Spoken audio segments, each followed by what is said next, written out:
Good afternoon. My name is Matthew Lambert, and this is my Module 12 case study for Building Finance, EDL 854. I will be assuming the role of Mr. Carl Santos, the principal of Briardale Elementary. So let's evaluate and summarize the case and establish the facts in this event that has happened. What has happened? Okay, first of all, we have Mr. Braley. He's the new president of the Briardale Foundation. He's motivated to compete with Mr. Morley, who is a previous classmate that he had from Harvard University, and he is also the president of another foundation in a competing elementary school. We have established a raffle for cash event to raise money for the foundation. What happened, however, is right before the event started, after that first ticket was sold, Mr. Braley was arrested and faced with a misdemeanor charge. The raffle for cash debacle is now on the front page of the newspaper. When and where did this occur? The information we have is, of course, it occurred at Briardale Elementary School. Also, Mr. Santos's office, and there's many foundation members that this is involved.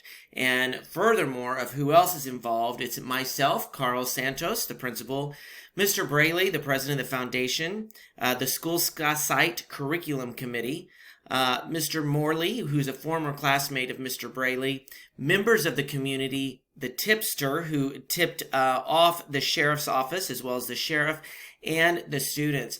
What happens in a case like this is there's many people involved, what we find out, because it's going to affect many different people down the road, and that's what we're going to look at today.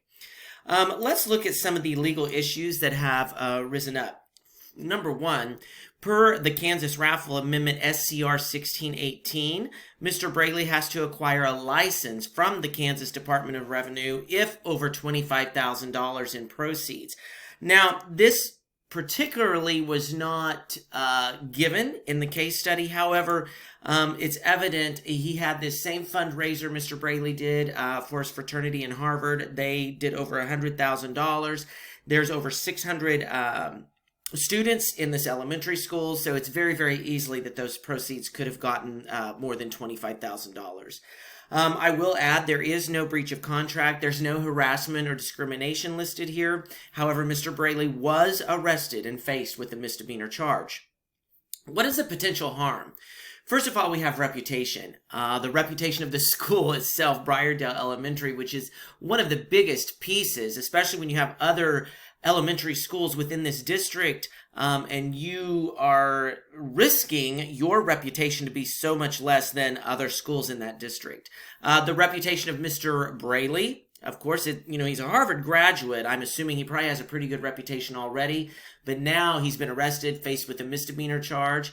Reputation of Mr. Santos, the principal. What about that? What about my the way the community sees me now, the way I'm affected, that reputation, big time. Reputation of the foundation, Briardale Elementary, again, this goes with the school, and not the reputation of the students, but the students themselves will be potentially harmed. All these fundraising activities, it's stated, has gone towards, greater, curriculum programs, technology, music, the arts. So we would be harming the students in not allowing them to have those any further. Does the situation contravene an existing law? Of course it does. The Kansas Department of Revenue Raffle Amendment SCR 1618, especially if the raffle is over $25,000 in proceeds. As synthesizing as a principal, it's my job responsibility to ensure that my school is abiding by all laws and regulations that are set forth. However, Mr. Braley did not take the necessary steps in order to get the raffle approved, which has resulted in an arrest and potential damage to my school's reputation.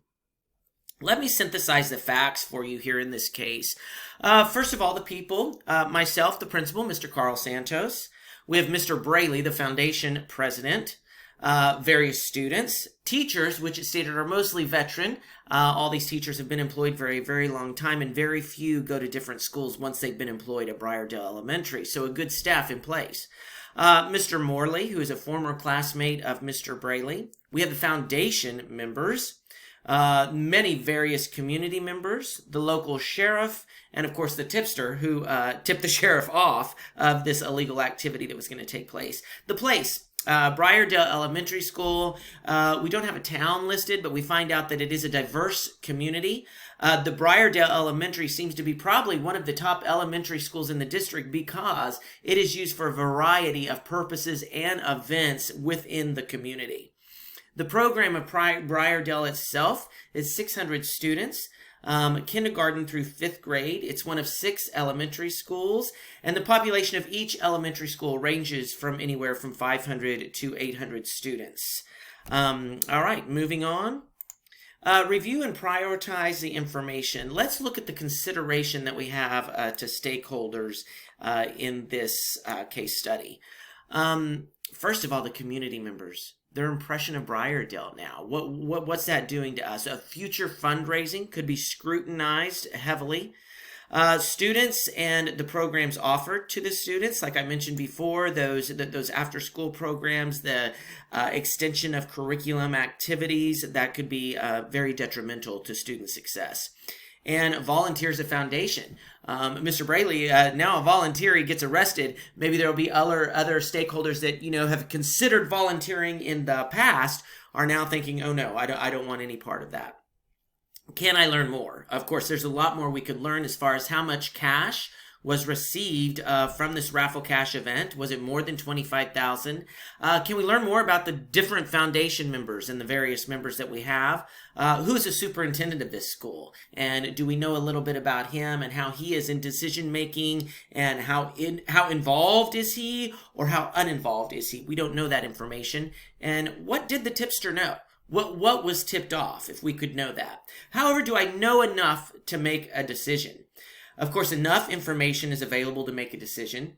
I know the raffle was not approved by the Kansas State Department of Revenue, and Mr. Braley was arrested and charged. Therefore, we know that we need to make a decision, and change is necessary in this event.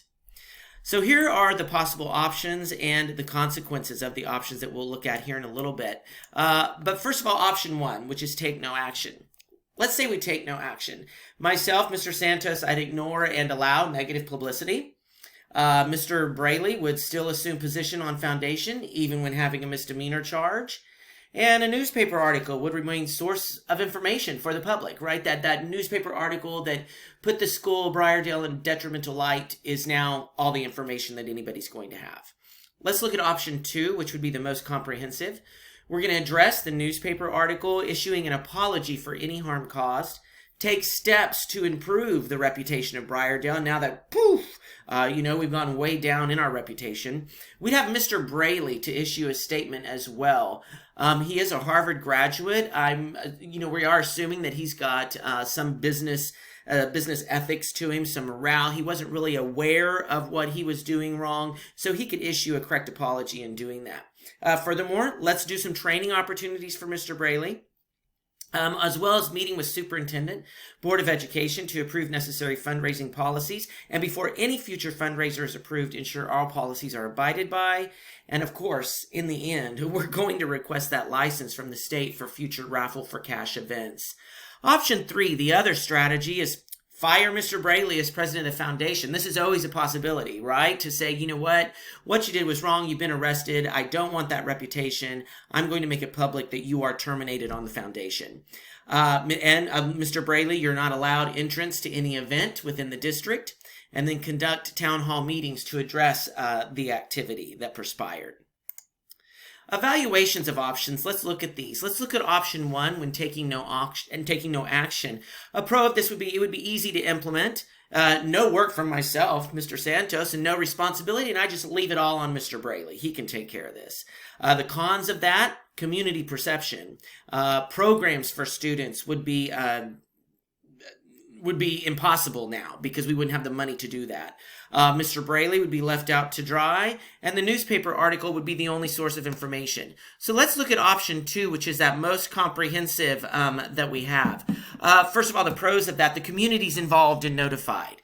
Mr. Braley could address his side of the issue and tell his story. We want to give him that option and availability. The superintendent and board would have a say in future fundraising activities. We gain that raffle license from the state, and our reputation would possibly and hopefully be saved. The cons of that: punishment. Many people in the community would be, What'd you do? He got a misdemeanor and we just give him a slap on the hand, right? Wouldn't be viewed as harsh enough, and it wouldn't admit the oversight of Mr. Santos in realizing the legalities of cash raffles. Option 3 is that, you know, that construction part of it, of firing, everything to that effect. We'd be no longer dealing with Mr. Braley, would not have any additional training or support for him due to being barred from activities, and community would be heavily involved. So that would be good.